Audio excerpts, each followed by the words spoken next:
नमस्कार मित्रों, स्वागत करती हूँ आप सभी का। आज की इस वीडियो में हम जानेंगे हवन। हवन पे संबंधित बहुत ही महत्वपूर्ण जानकारी, हवन हमें कैसा करना चाहिए, छोटी विधि में हम हवन कैसे कर सकते हैं। यूँ तो मैंने हवन आपको करके भी शेयर कर दूँगी, आप उसको भी देख सकते हैं। लेकिन आज की इस वीडियो में हम समझेंगे कि जिनको मंत्र जाप नहीं आता है, जिनको कुछ भी नहीं आता है, वो सरल तरीके से हवन कैसे कर सकते हैं। ठीक है? तो हवन की सामग्री और हवन से संबंधित मंत्र भी रिलेटेड एक वीडियो मैंने आपको शेयर किया है, आप उसमें चेकआउट कर लीजिएगा। ठीक? तो देखिए, हवन में सबसे पहले क्या करना होता है, हवन में सबसे पहले आप एक हवन कुंड बनाएँगे। हवन कुंड पे नीचे आप जो है एक आसन देंगे और हमेशा जब आप हवन करेंगे तो पूर्वाभिमुख होके हवन किया जाता है। पूर्वाभिमुख मतलब पूरब की तरफ आपका मुँह होना चाहिए और जो हमारा जिसमें हम हवन करते हैं वो देवताओं का मुख माना जाता है। ठीक है? और अग्नि देवता को आवाहित करके हम हवन करते हैं। तो सबसे पहले आटे का हमारे यहाँ चौकोर चौक पूरा जाता है, उसके ऊपर हवन कुंड हम रखेंगे। हवन कुंड में जब हम नवरात्रि का हवन कर रहे हो या किसी भी देवी देवता के निमित्त हवन कर रहे हो बिना पंडित के, आप चाहें तो जैसे मैं बता रही हूँ आप समझ लीजिए, आप बिना पंडित के भी हवन कर सकते हैं। तो आपको क्या करना है, आप हवन कुंड में ही अग्नि प्रज्वलित कीजिएगा। कहीं बाहर से आपको अग्नि प्रज्वलित करके हवन कुंड में नहीं डालनी है। ठीक है?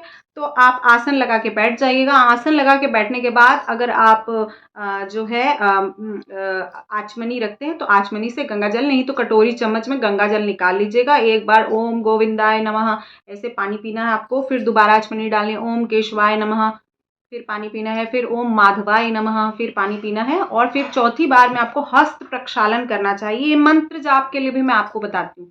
हाथ प्रक्षालन करना चाहिए, अपना शुद्धि करना चाहिए, आसन की शुद्धि करनी चाहिए। आसन किस रंग का रखेंगे, आसन रेड कलर का रखिए। जब भी देवी पूजन करते हैं आसन रेड कलर का होना चाहिए। उसके बाद हम अग्नि देवता को प्रज्वलित करते हैं। सबसे पहले किसी भी पूजा को कर रहे हो आप तो अग्नि देवता को प्रज्वलित करना होता है, अग्नि देवता का आवाहन करना होता है, क्योंकि वही हमारे पूजा के साक्षी होते हैं। तो अगर आपने अखंड दीपक जला रखा है तो अग्नि देवता का आवाहन करने की, अग्नि देवता का पूजन करने की आपको वहाँ पर ज़रूरत नहीं है। लेकिन अगर आपने अखंड दीप नहीं जलाया है तो आपको बता रही हूँ, चावल ले लीजिएगा, उसमें थोड़ा हल्दी पाउडर मिला लीजिएगा या लाल रंग का कुमकुम मिला लीजिएगा। उसके बाद उसको गोल आकार में बिछा के उसके ऊपर दिया जलाएंगे। दिया हवन कुंड के किस साइड रखेंगे, दिया हवन कुंड के राइट साइड रखेंगे। मेरा हाथ ऐसे इधर राइट साइड हम दिया जला के रख देंगे। दिया जलाने के बाद हम संकल्प करेंगे, दोबारा हाथ में पानी लेंगे, पुष्प लेंगे और अक्षत लेंगे और अग्नि देवता से बोलेंगे, हे अग्नि देवता, मैं इस मनोकामना के निमित्त हवन कर रही हूँ, मेरी इस पूजा के साक्षी बने। और अगर आपने अखंड दीपक जला रखा है तो ये करने की जरूरत नहीं है। तो ये पुष्प, अक्षत और जल अग्निदेव दीपक आपने जहाँ जलाया वहां पर आप छोड़ देंगे। उसके बाद नेक्स्ट आप संकल्प करेंगे। उसके बाद कलश देवता की पूजा की जाती है। तो आपने कलश ऑलरेडी बैठाया होगा तो कलश देवता की पूजा कर लीजिएगा। हे कलश देवता, हे वरुण देवता, मैं आपका आवाहन कर रहा हूँ, कर रही हूँ, जो भी है। ठीक है? उसके बाद आप संकल्प करेंगे कि मैं आज का जो आप नवमी को करें, अष्टमी को करें, जिस दिन हवन करें उस दिन के हिसाब से, कि मैं अश्विनी मास के शुक्ल पक्ष के नवमी तिथि या अष्टमी तिथि को मैं, मेरा नाम, मेरा गोत्र, मेरे पिता का नाम या पति का नाम आप ले सकते हैं, गोत्र, उसके बाद अक्षत पुष्प लेके आप संकल्प करें, इस कामना के निमित्त ये हवन कर रही हूँ। जैसे लक्ष्मी प्राप्ति के लिए कर रहे हैं तो लक्ष्मी प्राप्ति के लिए हवन कर रही हूँ। उसके बाद आप हवन कुंड के पास उसको गिरा देंगे। उसके बाद नेक्स्ट किया जाता है, जैसे इस प्रकार का आप संकल्प कर लेंगे, उसके बाद सब देवताओं का आवाहन किया जाता है। तो सब देवताओं के आवाहन में सबसे पहले गणपति देव का आवाहन किया जाता है कि आप हाथ जोड़ लीजिए, हाथ में पुष्प ले लीजिए और एक ही बार में ही सभी देवी देवता को आवाहन कीजिएगा कि हे देवी देव, जो भी सबसे पहले गणपति महाराज, हे गणपति महाराज, आपका आवाहन करती हूँ, मेरे पूजा के स्वीकार करने के लिए यहाँ पधारें। जितने भाव से आप बुलाएंगे, संस्कृत हिंदी का कोई मतलब नहीं है कि आप किस मंत्र का जाप कर रहे हैं, किस हिंदी में कर रहे हैं, संस्कृत, उससे कोई लेना देना। आप भावपूर्ण होकर उनका आह्वान करिए। भाव से तो कोई भी मान सकता है, तो वो तो भगवान है। तो गणपति महाराज को सबसे पहले, उसके बाद ब्रह्मा विष्णु महेश 3 देवताओं का आह्वान किया जाता है। उसके बाद आप नवरात्रि का हवन कर रहे हैं तो महाजगत जननी 9 देवी के स्वरूप का अगर नाम आपको याद है तो आप कर सकते हैं, नहीं तो आप महाजग जननी मैं आपका आह्वान करती हूँ, आप मेरी पूजा को स्वीकार करें, इस तरह से भी उनका आह्वान कर सकते हैं। 9 दुर्गा आपका आह्वान करती हूँ, तो इस तरह से तीसरा आपको देवी का आह्वान करना है। चौथा आपको किसका आह्वान करना है? चौथा आपको करना है 9 ग्रह का आह्वान किया जाता है, 9 देवताओं का आह्वान किया जाता है। तो हे 9 देवता, आप सभी का आह्वान करती हूँ। उसके बाद गुरु देवता का आह्वान किया जाता है। जैसे आपने गुरु दीक्षा ली है तो गुरु देवता का आह्वान कीजिए। अगर गुरु दीक्षा नहीं लिए आप, तो आप देव गुरु बृहस्पति आपके 9 ग्रह में होते हैं, स्पेशली उनको दोबारा से कि मेरे गुरु नहीं है तो मैं आपको गुरु मान के आपका आह्वान करता हूँ या करती हूँ। ठीक है, गुरु का आह्वान भी जरूरी होता है। उसके बाद 9 देवी देवता के बाद गुरुदेव देव के बाद उसके बाद कुल देवता का आह्वान किया जाता है। कुल देवता आपका आह्वान करती हूँ, मेरे पूजा के साक्षी बने, मेरे पूजा को स्वीकार करें। उसके बाद जब कुल देवता हो जाते हैं, उसके बाद स्थान देवता, ग्राम देवता, जो आपका स्थान है वो स्थान देवता का स्थान का नाम ले लीजिए। जैसे मैं दिल्ली में रहती हूँ तो दिल्ली का जो एरिया है मैं उसका नाम लेके कि यहाँ का आपका आह्वान करती हूँ।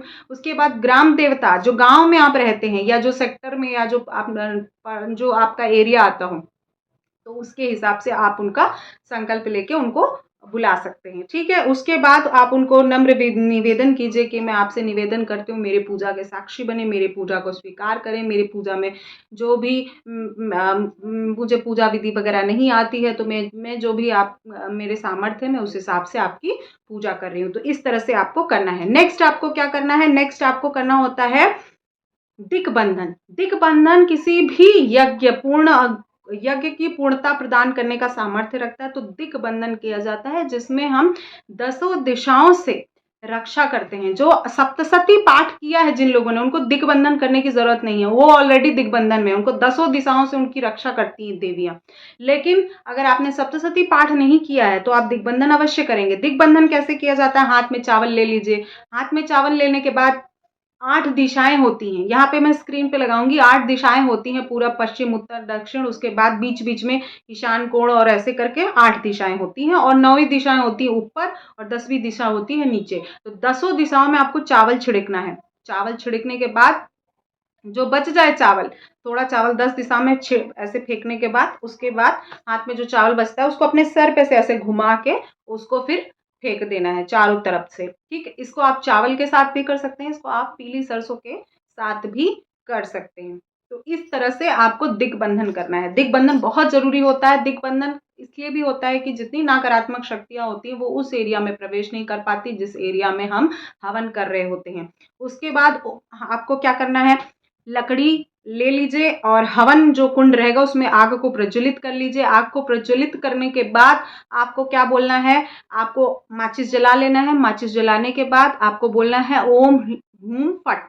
ओम हुम फट करने के बाद आप आचमनी, जिससे मैंने बताया आपको संकल्प करना है, या ओम केशवाय नमः, माधवाय नमः, ओम गोविंदाय नमः, इस तरह का आप जब करेंगे तो उसको आप उसी आचमनी के जल से आप अपना, जो आचमनी एक सबका होता है, तो उसी आचमनी के जल से आप ओम फट स्वाहा करके जो अग्नि देवता आप जलाएंगे माचिस में, उसको फिर आप पानी से बुझा दीजिएगा।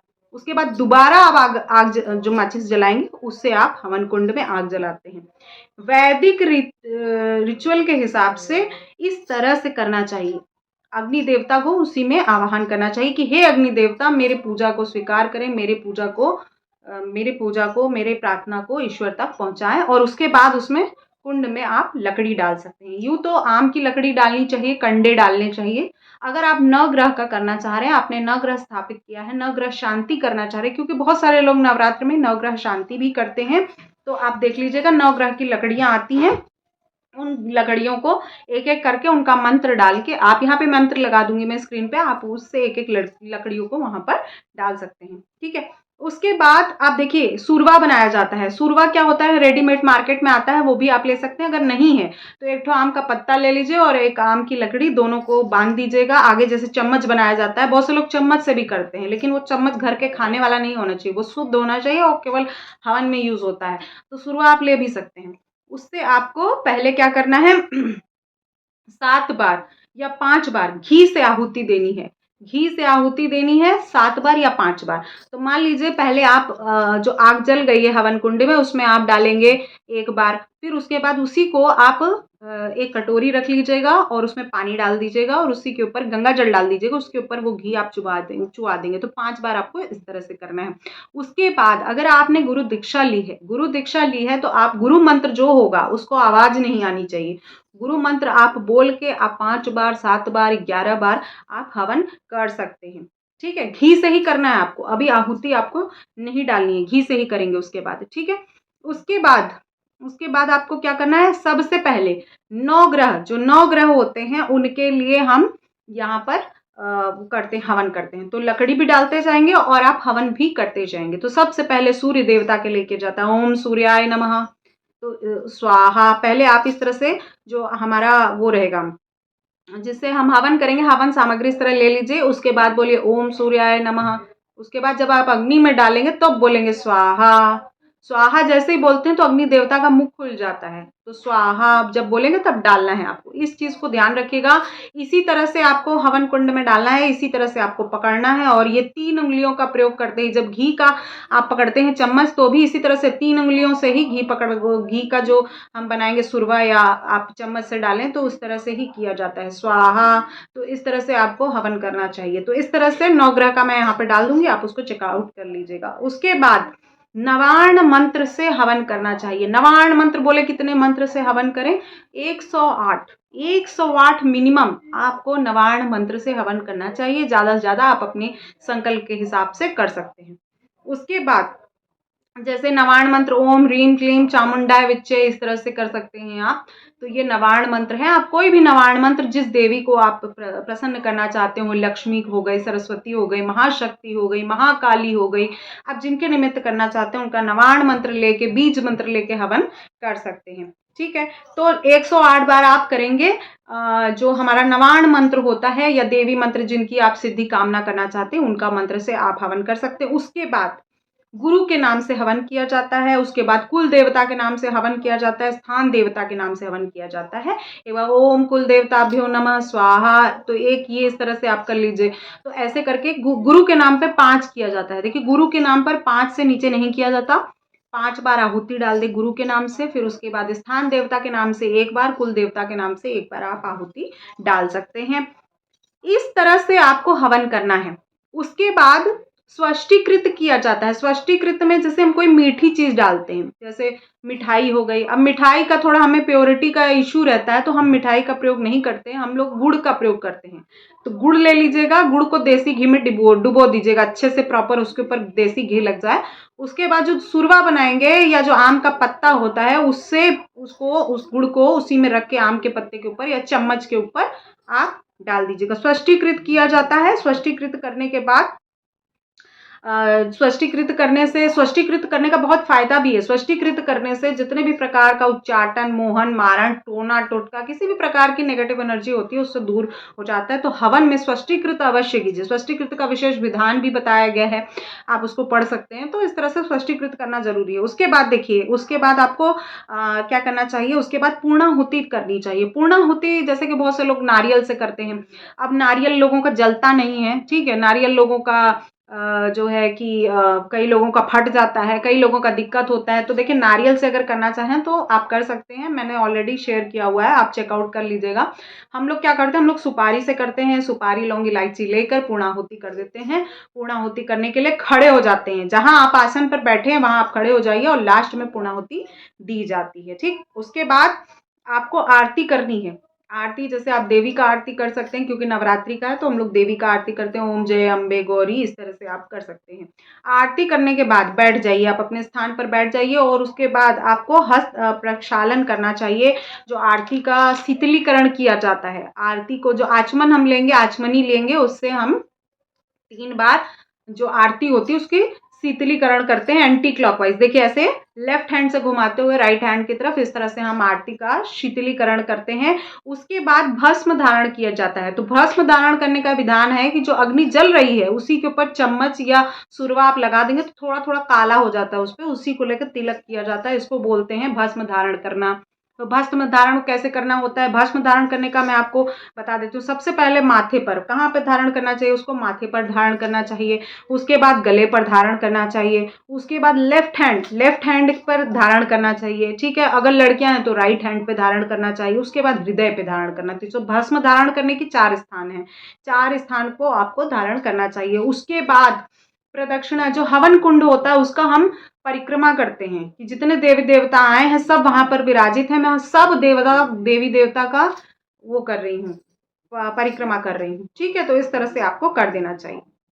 अगर आप परिक्रमा ना करना चाहें, बहुत से लोग क्या करते हैं, जब तक हवन पूर्ण नहीं होता आसन से हिलते नहीं है, तो आप ऐसे लेफ्ट हैंड पहले आगे रख लीजिए, राइट हैंड पीछे रख लीजिए। ऐसे करके एक बार ये एक प्रदक्षिणा हुई, ये 2 प्रदक्षिणा हुई, ये 3 प्रदक्षिणा हुई, 5 बार 7 बार जितनी बार आप प्रदक्षिणा करना चाहें प्रदक्षिणा परिक्रमा कर सकते हैं। उसके बाद क्या किया जाता है, उसके बाद क्षमा याचना किया जाता है। क्षमा याचना आप कर सकते हैं कि जो भी हमसे भूल चूक हुई हो, हे देवी देवता हमें क्षमा करें, ठीक है। क्षमा याचना बहुत जरूरी है। तो इस प्रकार से हवन आपको करना चाहिए। मैंने बहुत शॉर्टकट में बताया है, अगर डिटेल में मंत्र सहित बताती तो वीडियो बहुत लंबी हो जाती। तो आई होप ये वीडियो आपके लिए हेल्पफुल होगी। आप हवन के नारियल को, हवन के सुपारी को, हवन के जो भी सामग्री है वो सारी सामग्रियों को आप ध्यान से पेड़ में डाल दीजिए। नारियल है तो उसको जल प्रवाहित कर दीजिए, उसको फोड़ के नहीं खाना है। किसी भी प्रकार का जो कलश का नारियल होता है, जो हवन का नारियल होता है, किसी भी प्रकार के नारियल का भोग नहीं लगाना है। भोग केवल उसी नारियल का लगाते हैं जो देवी को प्रसाद में चढ़ाते हैं, बाकी किसी नारियल का भोग नहीं लगाना है। जो भी आपका हवन कुंड का सामग्री होगा उसको घर में डाल सकते हैं, उसको राख रख सकते हैं, डेली तिलक कर सकते हैं। बहुत ही प्रकार के नकारात्मक शक्तियों से बचाने का काम करता है। इस तरह से आप कर सकते हैं। तो ये जब हवन कर रहे हो तो उसके चारों तरफ जो आहुति दी जाती है, जो हवन सामग्री होती है उसको गिराना नहीं चाहिए, गिरना नहीं चाहिए चारों तरफ, ठीक है। तो लास्ट में आप 2-3 हवन दे सकते हैं कि जो देवी देवता का हम आवाहन भूल गए हों, जो देवी देवता का हमने आवाहन नहीं किया हो, उनके लिए हम हवन करते हैं। सर्व देवी देवताभ्यो नमः स्वाहा, तो ऐसे करके 5 बार डाल सकते हैं। तो सर्व देवी देवताभ्यो का उसमें हो जाता है हवन। तो इस प्रकार से आपने जो हवन कर सकते हैं। बस ये ध्यान दीजिएगा साइड में नहीं गिरना चाहिए। जो साइड में गिरता है वो पिशाचों का हवन, वो पिशाचों का भोजन होता है, उससे उनको बल मिलता है, उनको शक्ति मिलती है। तो सफाई से ही आपको हवन करना चाहिए। मैं बहुत से लोगों को देखती हूँ, वो क्या करते हैं, चारों तरफ गिरा रहता है। तो हमारे कुल देवी देवता लेंगे, कुल देवी देवता को तो हम खुद ही दे रहे हैं, वो क्या लेंगे, उनको तो हमने दे ही दिया है। तो आसपास जो है वो नकारात्मक शक्तियों को जाता है, उसको आपको नहीं जाने देना है, बहुत सफाई से करनी है। जब लकड़ी आप हवन कुंड में डालें उसमें कीड़े मकोड़े इत्यादि नहीं लगे होने चाहिए, उनके जीव की हत्या नहीं होनी चाहिए किसी भी प्रकार से। इस तरह से चीज़ों का ध्यान करके आप संपूर्ण छोटे माध्यम से हवन कर सकते हैं। इस तरह से अगर आपको फिर भी कोई प्रश्न रह गया हो, कोई मन में शंका रही हो, तो क्वेश्चन के माध्यम, कमेंट के माध्यम से आप पूछ सकते हैं। आप सभी के लिए नवरात्रि का महापर्व मंगलमय हो। ये संपूर्ण विधि जो मैंने आपको बताया ये आप सभी को पूर्णता प्रदान करे, आपके व्रत को पूर्ण करे, ऐसी मनोकामना के साथ मिलती हूँ नेक्स्ट वीडियो में। तब तक के लिए